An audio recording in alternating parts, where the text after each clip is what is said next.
I'm doing this talk and I get to share it with all of you. And it's been like such a special conference because my talk is about parenting and I see so many kids and so many parents and I'm like, this is gonna be great. So it's about involving everyone in the parenting, child rearing, kid process. And about how the family unit fits together with the rest of the secular community. So we're gonna start out with some misconceptions about parenting, just so that we can kind of clear the air a little bit. So I think everyone's done it, I've done it. Talk about like those parents, you know, they do things in a way that you wouldn't do them. Like their kids are crying, or like they're breastfeeding in public. Oh, icky, gross, right? I'm kidding. Their kids are misbehaving, they're throwing jelly jars on the aisle in the grocery store, and you're like, what is wrong with these parents? Where are they? Why aren't they raising these kids properly? And they're just, what's wrong with everything? They're terrible. Those parents are terrible. Well, those parents are us. Because you're seeing those parents on a bad day. You're seeing those parents when their kid's been puking all night long, and they're operating on 2 hours of sleep, and they have to go grocery shopping because they have no groceries left, and their kid is tantruming, and they have to get their stuff. And you see them in that snap moment, and they look like terrible parents. But they're not. They're just normal people, just like us. And I've been there. And it's so embarrassing. And it's just like, ugh. Another misconception is that procreating is easy. Everybody can do it, right? We've all got the plumbing to do it. It's not a big deal. Everybody can do it. Just, you know, having kids is not a big deal. Everybody has them without even trying. We just have sex. And we like to have sex in the secular community, right?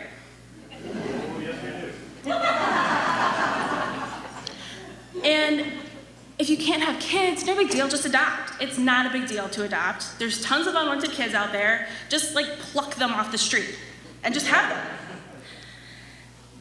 And if you can't afford what it takes to have kids in the first place, maybe you shouldn't have them.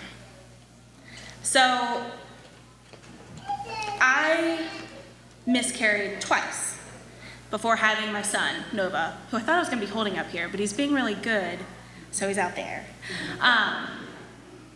And in between the miscarrying, there was trying for months, and taking tests, and being negative, and trying, and then getting pregnant, and then worrying about what's gonna happen, and then the thing happening that you don't want to happen, because you don't have any control over that. And I'm easy, like I got off easy. There are people that spend thousands and thousands of dollars on fertility treatments, that get pregnant, that have miscarriages. It's like, I guess procreating is easy for some people, but it's definitely not easy for a lot of people. And it is so expensive, and it's not even expensive in a way of it costs a lot of money. It's expensive as in it's emotionally costly because it never ever stops. You think about it all the time. Am I ovulating right now? Am I pregnant right now? I don't know if I'm pregnant right now. Should I be eating this thing? I could really use a beer right now.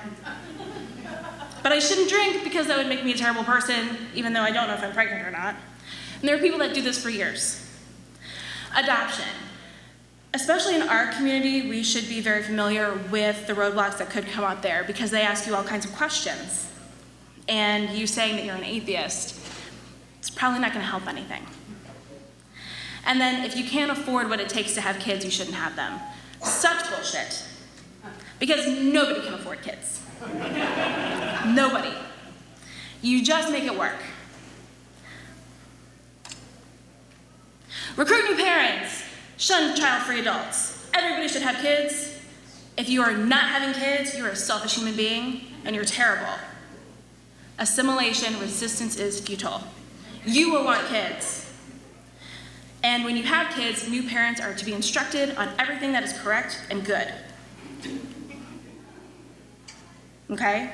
If you don't have children, you're a horrible person. I'm kidding. Most parents aren't like this because they're too busy to take care of their kids to care whether or not you have any. And if you don't have kids, we're like, that's really awesome. You are rested and you have 2 free hands, and please would you have my baby? Parenting isn't for everyone, and that's totally fine. And new parents should be able to discover things on their own and make decisions on their own. And just because you have a dozen children doesn't mean that you know what best to do with somebody else's new baby, because every kid's different. So we're gonna work on some misconceptions about kids. She looks happy, right? So, first misconception is that magical good children exist, and that good parents make good children, and bad children means deficient parenting. So, I often feel very guilty because I get a lot of compliments on how well behaved my baby is. He's 7 months old. It's not like I give him a pep talk every morning and I'm like, okay, now you're gonna smile a lot because people love it, and you're not gonna cry, definitely are not gonna poop when somebody else is holding you. It's just the luck of the draw, and I'm lucky in a lot of ways because my baby is healthy, because it's just his personality is what it is. But he is now 7 months old. When I first started doing conferences with him, he was 6 weeks old. When he was 6 weeks old, I wasn't really out with him that much because he was crying all the time. But nobody saw that. So everybody's like, oh, what a good baby. It's like, yes, he's sleeping now. Or I just fed him and he's just been changed. Magical good children don't exist. And even now, he's being great and everybody's holding him, but I guarantee it, when we go up to the room later tonight, he is gonna have a just category 5 meltdown. And nobody's gonna see it but me. And that's fine, but he's not a magical good baby. Children cry sometimes, you know? They don't have all their words, and they can't say, I am very upset because this person over here is kind of scary and creepy. They just cry. And sometimes I wish I could just do that. And just because your kid is crying, or your kid is having a tantrum, or they're behaving in a way that is kind of inconvenient for adults, doesn't mean that you're a bad parent. And just like a show of hands, how many parents in this room have felt like they're a terrible parent just because their child is crying? I have. I have held my baby while he's crying and just wept over him, thinking I'm a terrible mother because I can't keep my baby happy. I'm not, and nobody else is. That's just what happens. And just because children are being inconvenient doesn't mean they're bad, and doesn't mean that the parents are bad and then they're not doing what they're supposed to be doing. Another one is that children's emotions don't matter as much as adults' emotions. It is ridiculous that they're getting upset because I took their toy away. It's just a stupid toy. I have to pay rent. Well, they've only been alive for 2 years, and this toy is like the most special thing to them. And if you think of the thing that is just the most special thing to you, and somebody, without your permission, took it away and you could not get it back because they're so much bigger and stronger than you, you'd be upset. Undesirable reactions are the result of a spoiled child. So, spoiled children, like what does that mean? Like you didn't put them in the refrigerator? They've gone bad, you know? Like, this whole spoiled child thing, they're not, no. Children are not spoiled, you know, they don't go bad. They're people. We were all children. We all probably acted a little bratty at some point in time. And then, again, that catering to child's emotions is indulgent. No, it is not indulgent. Children need their emotions tended to. Meeting their needs is not indulgent. I had nurses in the hospital telling me that holding my baby too much, he's a newborn, not even a day old, holding my baby too much would spoil him, and that I needed to put him down and let him cry. No, fuck that.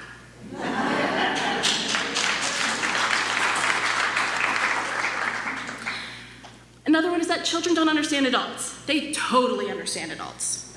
They might not understand every single word coming out of your mouth, but they can see your face. They can see your body language. They know your tone. They're reading all kinds of things that are coming off of you. So if you're mad or you're sad, they're totally getting that.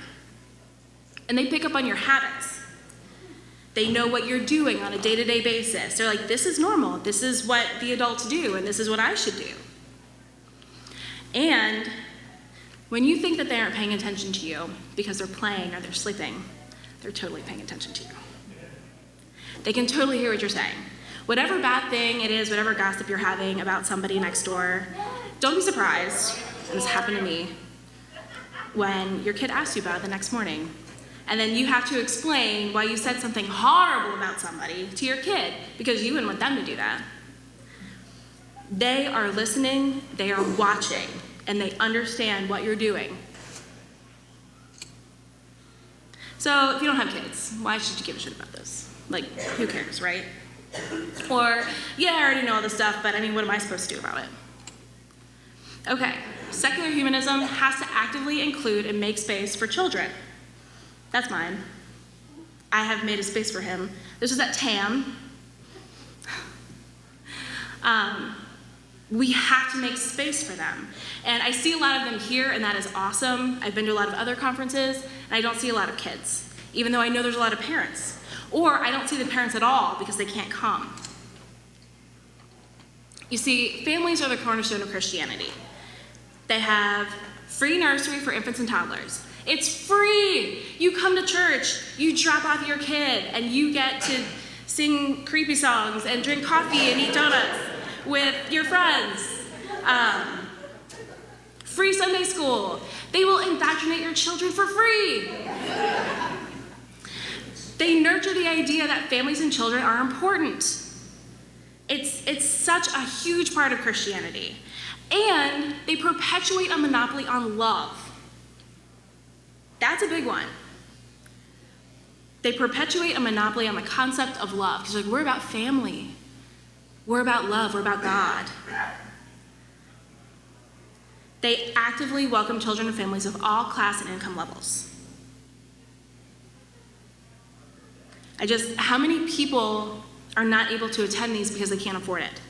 How many people are not able to attend because they don't have childcare? How many people are able to attend but are stressed the fuck out because their kids are doing God knows what? God's not real. FSM knows what.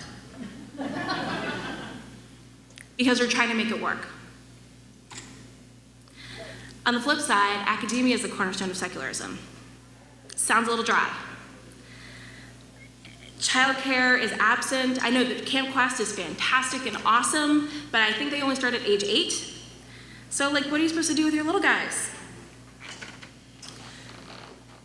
Again, many parents can't come, they have to stay home, families can't afford the cost of attending events, and then a lot of people in this community can probably identify with the problem of not having family that are willing to take care of their kids because their family doesn't talk to them anymore because they're atheists. So we have to be there for each other. People with lower education levels feel out of place. People with lower income levels can't attend. We just have to start appealing to all different kinds of people, kids included. Because religion is known for embracing and providing structure for families. And that will be seen as a safe and reliable place for parents until secular options become more readily available. Church is the safe place for kids. So what can we do differently? We can start by treating kids with respect. I want you to think about the statement, I don't like kids. How many times have you heard it? Why is it okay to say, I don't like kids? You can't say, I don't like women. You can't say you don't like any group of people like that and get away with it in society. But for some reason you can say, I don't like kids. That's not fair. I mean, like, I don't like some kids, just like I don't like some people. But some kids are not like all the rest of them, and it's really not fair to just be like, don't like kids. Kids are messy, kids are noisy. So are people. I saw you guys last night. Kids are worth it. They are the future. I know it's cliche, but it's true. They are future activists. They are future voters. They are future humanists. if we give them a place with us here, and if we give them the right start, they don't have to come over all the bullshit we had to come over. They can start off clean, they can start off good. I mean, they're gonna have their problems, who doesn't? But they don't have all of that to get over. They can start ahead of where we started. So, we can support parents. Understand that parenting is a marathon, there's no breaks. Somebody is so nicely holding my baby out there somewhere, and that's awesome. And I know that we can do it because it happens. Whenever I go to conferences, people, they take my baby, they play with them. And it's like, we can do this. We just have to do that for everyone. Have to exercise empathy, you know? Parents have bad days. Kids have bad days. Everyone has a bad day. And offer to help. Don't judge parents when their kids are having a meltdown. Either give them the space they need, because they look like they're gonna fucking kill you, or offer to help. We need people to volunteer, to teach, to supervise, to play. Playing with little kids is awesome. You get to play with blocks and Legos and color. You get to color. And like, you're doing something good. You're not just doing something good for the community, you're doing something good for yourself. It is fun, I promise. Become a part of the organization process. Understand that these holes exist. Understand that they need to be plugged. Understand that children are a priority, especially if you don't have kids. Everybody needs to pull together on this. And then, you know, of course, we need money to buy stuff for kids, to buy space for them to have to play in. Here's another big one. We need to respect everyone's choice to procreate or not. Being child-free is a totally valid, awesome choice. Having kids is a totally valid and awesome choice. Being child-free doesn't mean you don't like kids. It doesn't mean disapproving of people that have children. Having children is a very personal decision. And deciding to have them and the means by which you decide to have them, because some people have problems with IVF, you know, like, if God doesn't grant you a uterus that can have babies, you shouldn't have babies. Like, we need to get away from that kind of judgmental thinking. The decisions are not a point of scrutiny. They are to be accepted. People have kids, they don't have kids, they have them the way they want to have them. Humanism is for everyone at every single age. And it's very easy. Kids want to do this stuff. They want to do this stuff. The church has it right. They get them when they're young. I'm not saying that we have to get anybody, because we're not really selling anything that isn't completely worth it. All we have to do is involve them, create space for them, welcome them. And we can build a stronger and more ethical society just by expanding our humanism to children. Questions?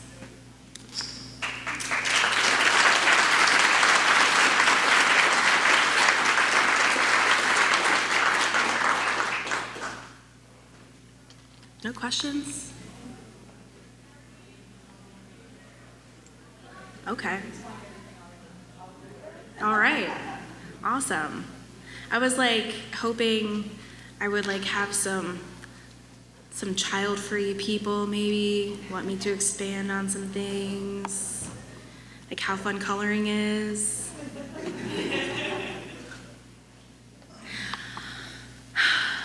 And now that I'm just kind of like freewheeling it, and I do have plenty of time left, I really do want to stress the importance. Oh, yes, I have a hand.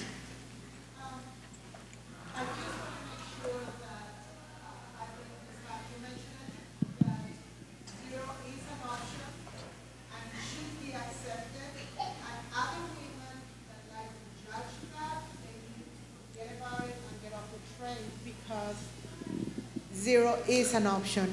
And the fact that I'm saying that does not mean that I don't have a child. It means that zero is an option. Absolutely. And women are the worst enemies of other women because they want everybody to have children if they have them. So that is unacceptable. No, you're absolutely right. And I'm going to kind of let you in on that a little bit. So, like, there's a whole, like, oh, we have kids and you must have kids. There's kind of like a selfish reason why people do that. And the reason is because parents are lonely. You think it's like, oh, you have your kids around you all the time. Yes, I love my kids, they're wonderful. But, I don't need to have the same conversation about Minecraft 5 times a day. I want to talk to other adults, and if you have kids, then you're stuck here with me. And you keep me company. I mean, that's a selfish, terrible, awful reason, but parenting can be very lonely.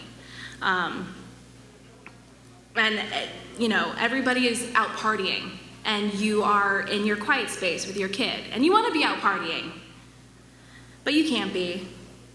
And so if everybody else has kids, then they have to keep you company. But 0 is an option. Hello. Hi. I came from a fundamentalist background, and I have missed the social structure of churches over the years.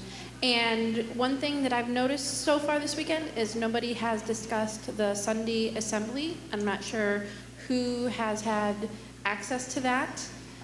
It's a movement that has started, I think it was in Seattle, and it's secular people trying to start Sunday meetings every week and create organizations that will function similarly to church for humanism reasons and for social structures, but it's a very slow growing movement. So that is another thing that we need to support, that we can use for the children, for outreach and that sort of thing. Absolutely. So Sunday assembly, if everybody could look that up.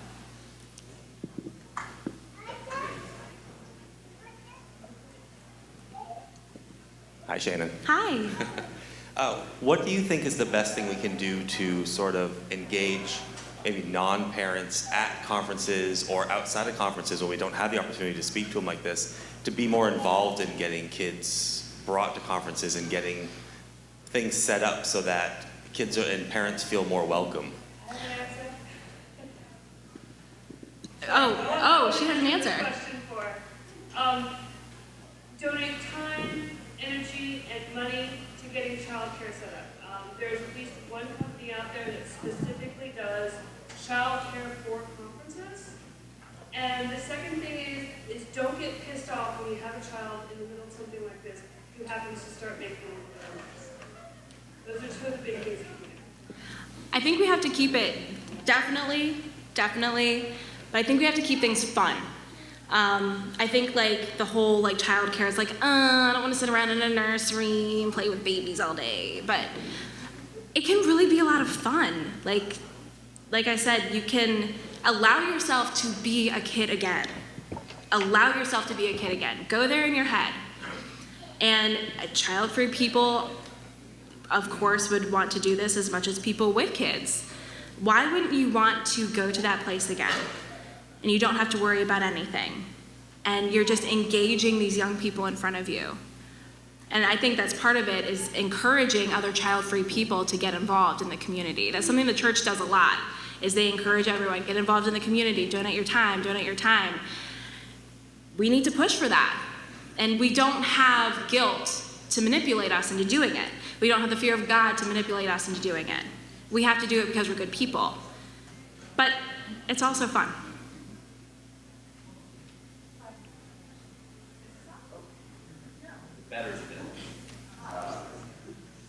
Okay, to answer your question, Kansas City has an organization called Oasis. We meet every Sunday and we provide health or child care for children. So, and that's, I think, one of the hardest things that, and cases as well. That's one of the hardest things to organize is child care part of it. I'm guilty because I'm one of those people, like, I don't hate children, but I'm not gonna lie, like they can be really inconvenient and noisy, and sometimes they can be really annoying. But And the other thing I was wondering is that it feels sometimes like with people with kids that they're in the People with Kids club, and it feels very hard to get involved without, feeling like the creepy one. Like, I don't have any kids, but I like kids sometimes. I can take care of your children if you want to like bring them to me. That feels awkward. Like, is there a better way of doing it than that? I think I think it's reaching a comfort level with each other, really, is because I had to kind of get used to handing off my baby. But now that I've done it so much, it's really fine, and I'm happy to do it, and I'm happy that he gets to see everybody and interact with everybody. And that's the other thing is parenting doesn't have to be like this exclusive, cliquey in-group type thing. I think we need to involve everyone. Parents need to actively be like, come with us and do these fun things. And we have to make an effort to be with each other. I am also going to give a shameless plug. My name's Melanie. I'm Outreach Director of Fellowship of Free Thought Dallas, former Executive Director. We have a table right outside. Once a month, we have a gathering where we actually have a science school for kids. And we actually do start with babies all the way up to teenagers. And so we have done a lot over the past 5 year. Yeah, we had our 5-year anniversary. And that was one of the things that we did intentionally when we were starting our group, was to actually make a family-friendly environment. And of course, when we say family, we actually let you define what your family is, whether that family includes 3 4-legged children like my family, whether you include human children, you get to define your own family. But we have made space for kids and even given opportunities for those of us that don't have children to donate to Camp Quest, donate to community partners of Dallas. We do school supplies drives and stuff like that. So thank you for letting me take over the microphone for a few seconds.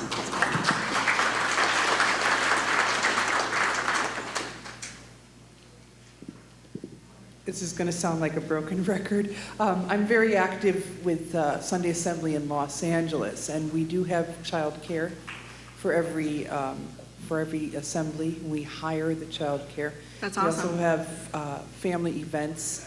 But one of the other things that we do is that we reach out to children in the community, and I think that's very important. We have events where we go and read to inner city children, and we have events where we work at a elementary school and help in their garden. So I think that helping with the community's children as well as our own is something we all need to do also. That's a good example to set for everyone. And there's definitely organizations that do have this nailed down, and we are getting better. But we can't stop. We have to, for lack of a better term, be able to compete with the churches. And right now, the child care is kind of in the minority. So we need more of that, definitely.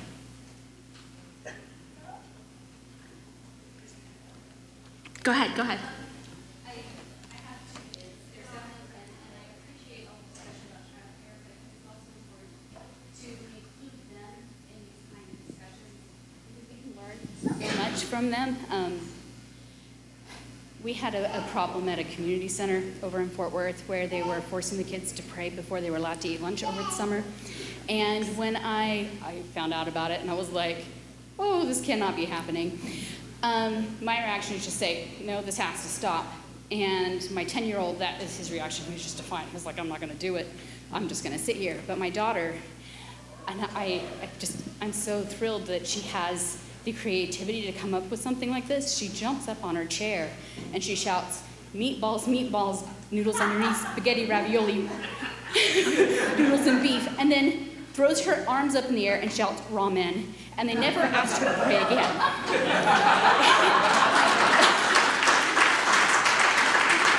So, where my trying to go through official channels and change policy wasn't as effective, she did it without offending anybody, but she got the point across. Awesome. Yes, we need to nurture kids that think like that. Well, thank you so much, everyone. This has been so much fun. Please come and see me at the Reason Rally table. Please sign up for all the awesome Reason Rally stuff, and there will be things for kids there.